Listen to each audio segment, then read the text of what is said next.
വണക്കം. ഒന്നും തോന്നരുത്, 10 പറഞ്ഞില്ലെങ്കിൽ എനിക്ക് ഉറക്കം വരില്ല.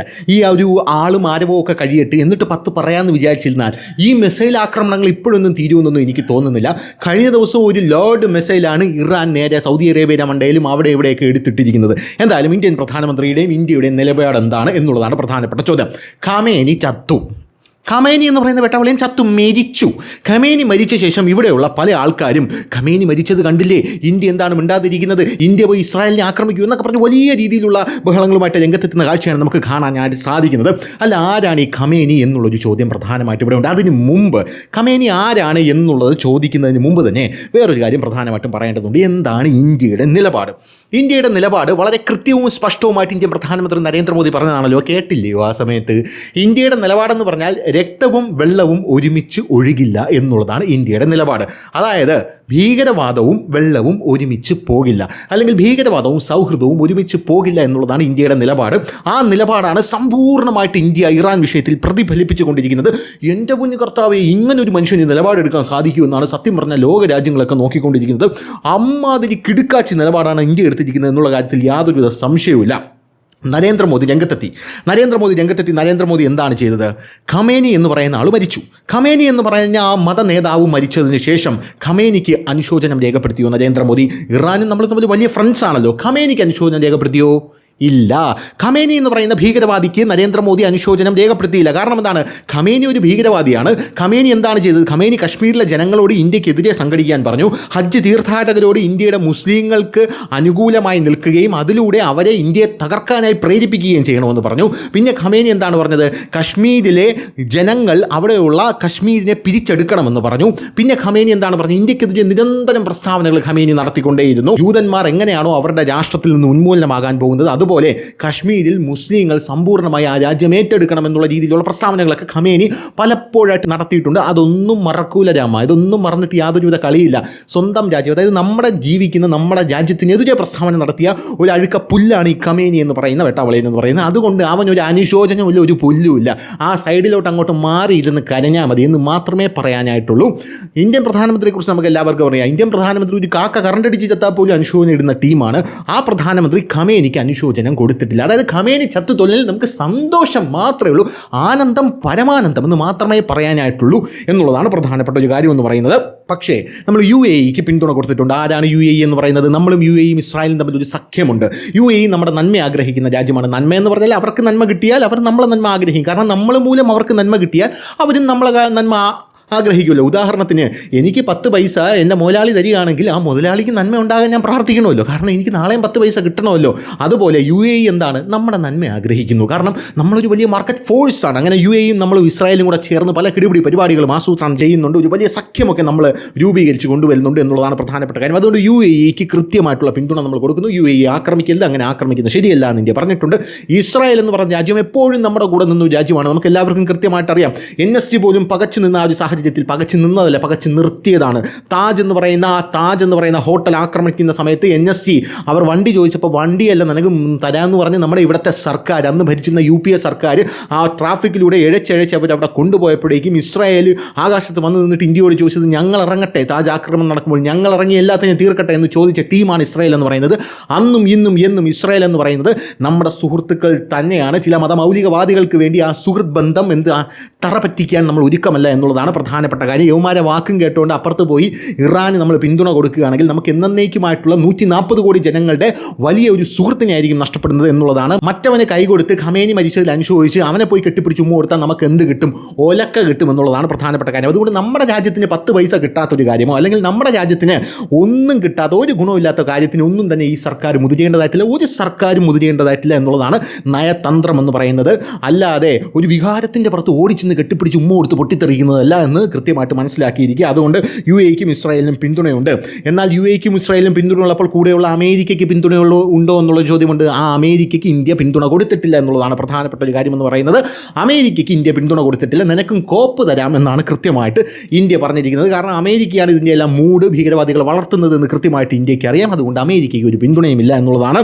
ഖത്തറിനും സൗദിക്കും കുവൈറ്റിനും പിന്തുണ തീരെയില്ല എന്നുള്ളതാണ് ഇന്ത്യയുടെ നിലപാടെന്ന് പറയുന്നത്. അതായത് തീവ്രവാദികൾക്ക് ഒരു പിന്തുണയില്ല. തീവ്രവാദികൾക്കും തീവ്രവാദവും ഭീകരവാദവും പിന്തുടരുന്നവർക്കും അതിനെ പരിപോഷിപ്പിക്കുന്നവന്മാർക്കും എന്തിനു പറയുന്നു, ഇന്ത്യയുടെ നേർക്ക് അല്ലെങ്കിൽ ഇന്ത്യയുടെ മേൽ ഒരു തുള്ളി മണ്ണ് പോലും വാരിയിട്ട് നോവിച്ചവന്മാർക്കൊന്നും ഒരു പിന്തുണയും കൊടുക്കാതെയാണ് ഇന്ത്യ കൃത്യമായി ഇതിൽ നിലപാടെടുത്തിരിക്കുന്നത് എന്നുള്ളത് വളരെ അഭിനന്ദനാർഹമാണ്. അതായത് ഒരു മുട്ടിലിഴയിലുമില്ല, ഒന്നുമില്ല. നമ്മളെ പിന്തുണച്ചവന്മാർക്ക് നമ്മളും പിന്തുണയ്ക്കും, നമ്മളെ പിന്തുണയ്ക്കാത്തവന്മാർ അടികൊണ്ട് ചിപ്പം കെട്ടണം എന്നാണ് ഇന്ത്യയുടെ നിലപാടെന്ന് പറയുന്നത്. അതുകൊണ്ട് കൃത്യമായി നമ്മളെ പിന്തുണയ്ക്കുന്ന ആൾക്കാരെ ഇന്ത്യ പിന്തുണച്ചിട്ടുണ്ട്. അതുകൊണ്ടാണ് UAEക്കും ഇസ്രായേലും കൃത്യമായിട്ടുള്ള പിന്തുണ കൊടുത്തത്. ഇനി വേറെ കുറേ വേട്ടാവളിയന്മാർ ഇറങ്ങിയിട്ടുണ്ട്, കോൺഗ്രസിൻ്റെ വേട്ടാവളിയന്മാർ. ഇവന്മാർ ഇവിടെ ഉണ്ടായിരുന്നപ്പോൾ എന്തൊക്കെയാണ് നടന്നത് നമുക്കെല്ലാം അറിയാമല്ലോ. നമ്മളിവിടുത്തെ നോട്ടടിക്കുന്ന പ്ലേറ്റ് വരെ അങ്ങ് പാകിസ്ഥാനിലെത്തി. അത് എങ്ങനെയാണെന്ന് ഒരാൾ ചോദിച്ചപ്പോൾ ദാണ്ട കിടക്കുന്ന ഒരു മലേഗാവ് സ്ഫോടനം എന്ന് പറഞ്ഞ സ്ഫോടനം, അതിനകത്ത് ആ ചോദ്യം ചോദിച്ച ആ ഉദ്യോഗസ്ഥനെ അടക്കം പിടിച്ച് യവനാണത് ചെയ്തതെന്ന് പറഞ്ഞ് ജയിലിനകത്ത് ഇടുകയും ചെയ്തു. അപ്പോൾ ഇങ്ങനെയൊക്കെയാണ് സാഹചര്യങ്ങളൊക്കെ മുന്നോട്ട് പോയത്. അതൊക്കെ നമ്മൾ ഓർമ്മിപ്പിക്കില്ല, നാറും. എന്തായിരുന്നാലും ഇങ്ങനൊരു സാഹചര്യത്തിൽ നമ്മുടെ ഈ കോൺഗ്രസ് കുഞ്ഞാവുകൾ ചോദിക്കുന്നത്, ഇസ്രായേൽ എന്ന് പറയുന്ന രാജ്യത്തെ പോയി കെട്ടിപ്പിടിക്കാൻ ഇന്ത്യൻ പ്രധാനമന്ത്രി നരേന്ദ്രമോദിക്ക് നാണമില്ലേ? എന്തിനാണ് ഇസ്രായേലിനെ കെട്ടിപ്പിടിക്കുന്നത്? കണ്ടില്ലേ ഇസ്രായേൽ ഇറാനിൽ കുഞ്ഞുങ്ങളെ കൊന്നത്? 150 കുഞ്ഞുങ്ങളാണ് സ്കൂളിൻ്റെ മുകളിൽ ഇസ്രായേൽ ബോംബിങ്ങിൽ മരിച്ചു വീണത്. ഇത് കാണുന്നില്ലേ എന്നുള്ളതാണ് പ്രധാനപ്പെട്ട ഒരു കാര്യമെന്ന് പറയുന്നത്. വേട്ടാവളിയന്മാരെ, നിങ്ങളോട് എനിക്ക് ചോദിക്കാനുള്ള ഒരു പ്രധാനപ്പെട്ട ഒരു കാര്യമെന്ന് പറയുന്നത്, 150 കുഞ്ഞുങ്ങൾ അവിടെ മരിച്ചു വീണത് നിൽക്കട്ടെ, അവിടെ 50,000 പേരെ ഈ ഖമേനി പ്രതിഷേധത്തിൻ്റെ ഇടയിൽ കൊന്നു തള്ളിയിട്ടുണ്ട്. അപ്പം നിൻ്റെയൊക്കെ നാക്കെന്താ പൊങ്ങാത്ത് എന്നുള്ളൊരു ചോദ്യം അവിടെ ചോദിക്കുമ്പോൾ അപ്പുറത്ത് നിന്നുകൊണ്ട് ശൂലം ഭ്രൂണം ഗർഭിണി എന്ന് മാത്രം വിളിക്കാനേ നിന്നെയൊക്കെ കൊണ്ട് സാധിക്കുകയുള്ളൂ എന്ന് നമുക്ക് കൃത്യമായിട്ട് അറിയാം. കാരണം നിൻ്റെയൊക്കെ അണ്ണാക്കി പഴമായിരിക്കും ആ സമയത്ത് എന്നുള്ളത് കൊണ്ടാണ് എന്നാണ് പ്രധാനപ്പെട്ട ഒരു കാര്യമെന്ന് പറയുന്നത്. ഇനി അടുത്തൊരു സംഭവം എന്ന് പറയുന്നത്, ഇസ്രായേലിൽ അവിടെ ഖമേനി, അയത്തുള്ള അലി ഖമേനി അവിടെ കാട്ടിക്കൂട്ടിയത് എന്തൊക്കെയാണെന്നുള്ളൊരു ചോദ്യം പ്രധാനപ്പെട്ട ഒരു ചോദ്യമായി അവശേഷിക്കുന്നു. ഈ ഖമേനി എന്ന് പറയുന്ന ഒരു വ്യക്തി, അയാൾ ഹിജാബും ഡ്രസ് കോഡും അവിടെ മാൻഡേറ്ററി ആക്കി എന്നുള്ളതാണ് പ്രധാനപ്പെട്ട കാര്യം എന്ന് പറയുന്നത്. ഹിജാബ് അവിടെ നിർബന്ധമാക്കി എന്നുള്ളതാണ്. രണ്ടാമത്തെ കാര്യം, he lowered the marriageable age of girls to 9 years, അതായത് 9 വയസ്സിൽ കെട്ടാമെന്നുള്ളതാണ് ഈ വേട്ടാവളിയൻ അവിടെ, അതായത് കൊച്ചുകുട്ടികളെ കെട്ടിച്ചു വിടുന്ന ആക്റ്റാണ് ഈ വേട്ടാവളിയൻ അവിടെ കൊണ്ടുവന്നത് എന്നുള്ളതാണ് മറ്റൊരു പ്രധാനപ്പെട്ട കാര്യം. Woman lose the right to initiate ഡിവോഴ്സിന് ചേരാൻ അല്ലെങ്കിൽ ഡിവോഴ്സ് കൊടുക്കാനായിട്ട് സ്ത്രീക്ക് യാതൊരുവിധ അർഹതയുമില്ലാത്തൊരു കാലഘട്ടത്തിലാണ് മുന്നോട്ട് പൊയ്ക്കൊണ്ടിരുന്നത്. അതായത് സ്ത്രീകൾക്ക് യാതൊരുവിധ പരിഗണനയോ അർഹതയോ സെൽഫ് റെസ്പെക്റ്റോ ഇല്ലാത്തൊരു കാലഘട്ടത്തിലൂടെയാണ് ഖമേനി ഇരുണ്ട യുഗം ഇറാനിലൂടെ കടന്നു പൊയ്ക്കൊണ്ടിരുന്നത്. ഈ ഖമേനിക്ക് വേണ്ടിയാണ് ഇവിടെയുള്ള കുറേ എണ്ണം കിടന്ന് വിലപിക്കുന്നത്. ഇവിടെയുള്ള സുഡാപ്പികൾ വിഷമിക്കുന്നത് കണ്ടു കഴിഞ്ഞാൽ നമുക്ക് യഥാർത്ഥത്തിൽ അവരോട് ഒരു പുച്ഛമൊക്കെ തോന്നും, അല്ലെങ്കിൽ അവരോട് വിഷമം തോന്നും. കാരണം അവർക്ക് വിഷമിച്ചേ പറ്റൂ. കാരണം അവർ സ്വപ്നം കാണുന്ന ഗിനാശേരിയാണ് ഇതൊക്കെ. 9 വയസ്സായ കൊച്ചിനെ കെട്ടിച്ച് വിടണം, സ്ത്രീകൾ പുറത്തിറങ്ങാൻ പാടില്ല, സ്ത്രീകൾക്ക് ചാട്ടവാറടി കൊടുക്കണം, ഇതൊക്കെ അവരുടെ ഗിനാശേരിയാണ്. പക്ഷേ എനിക്ക് മനസ്സിലാവാത്തത്, ഇവിടെ ആർത്തവ കവാടവും കെട്ടി താടി വളർത്തും, മീശ വളർത്തും, മുട്ടോളം മുടിയേറ്റം, രോമം വളർത്തും എന്ന് പറഞ്ഞ് കുളിക്കുകയില്ല, നനയ്ക്കുകയില്ല, അത് ഞങ്ങളുടെ അവകാശമാണ്, ഷഡ്ഡി വരെ ഊരി ഇങ്ങനെ കറക്കിക്കൊണ്ട് നടക്കണ ലിബറൽസ്, നീയൊക്കെ എന്തിനാണ് ഇവിടെ കിടന്ന് പ്രതിഷേധിക്കുന്നത്? എനിക്ക് മനസ്സിലാവാത്തതുകൊണ്ട് ചോദിക്കുകയാണ്, നീയൊക്കെ എന്തിനാണ് ഇവിടെ കിടന്ന് പ്രതിഷേധിക്കുന്നത്? അവിടെ മഹ്സ അമീനി എന്ന് പറയുന്ന പെണ്ണിനെ പച്ചയ്ക്ക് കൊളുത്തിക്കളഞ്ഞു. ആ കൊളുത്തിക്കളഞ്ഞത് എന്തിനാണെന്ന് അറിയാമോ? അവൾ ഹിജാബ് ധരിക്കില്ല എന്ന് പറഞ്ഞതുകൊണ്ട്, ഹിജാബ് പ്രൊട്ടസ്റ്റ് നടത്തിയതുകൊണ്ടാണ് കൊളുത്തിക്കളഞ്ഞത്. അവൾ മാത്രമല്ല, ധാരാളം സ്ത്രീകളെ അവിടെ കൊളുത്തിക്കളഞ്ഞു. അവിടെയുള്ള സ്ത്രീകളെ കൊളുത്തുമ്പോൾ മിണ്ടാതിരിക്കും. എന്നിട്ട് ഇന്ത്യയിലെ പ്രധാനമന്ത്രി നരേന്ദ്രമോദിയെ നോക്കി വിളിക്കുകയാണ് ഫാസിസ്റ്റ് എന്ന്. എന്നിട്ട് ഖമേനി മരിച്ചപ്പോൾ ഖമേനിക്ക് വേണ്ടി കരയുന്നു.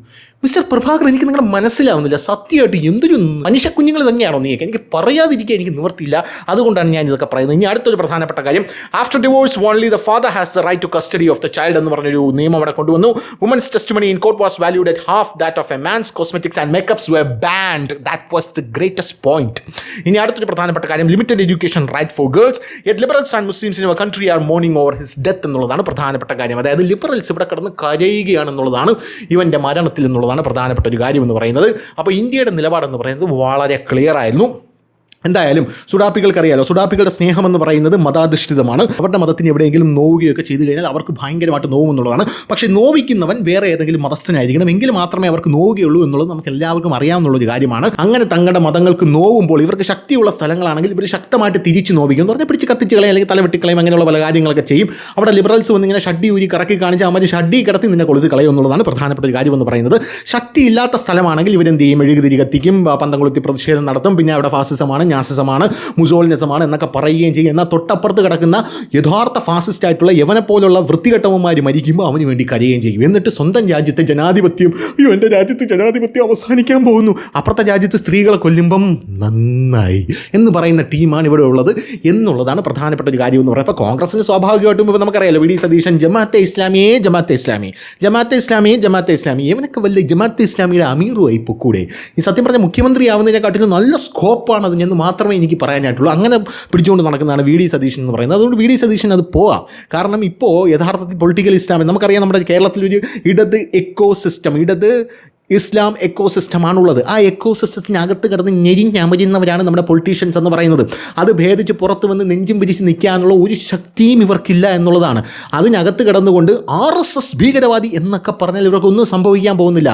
എന്നാൽ അതിനകത്ത് കിടന്നുകൊണ്ട് ഈ പൊളിറ്റിക്കൽ ഇസ്ലാമിനെ അല്ലെങ്കിൽ ഖമേനിക്കെതിരെ പറഞ്ഞു കഴിഞ്ഞാൽ യവന്മാരെ വലിച്ചു കീറി അടുപ്പിൽ വയ്ക്കും യവന്മാർ എന്നുള്ളതാണ് പ്രധാനപ്പെട്ട ഒരു കാര്യമെന്ന് പറയുന്നത്. പോരാത്തതിന് ഈ പൊളിറ്റിക്കൽ ഇസ്ലാം എക്കോ സിസ്റ്റത്തിനകത്ത് ഒരു ന്യൂസ് ചാനലിൻ്റെ അവതാരകനെ നോമ്പ് സമയത്ത് ഒരു ചായക്കപ്പ് പോലും കൈ പിടിച്ചുകൊണ്ട് നിൽക്കാൻ പറ്റില്ല.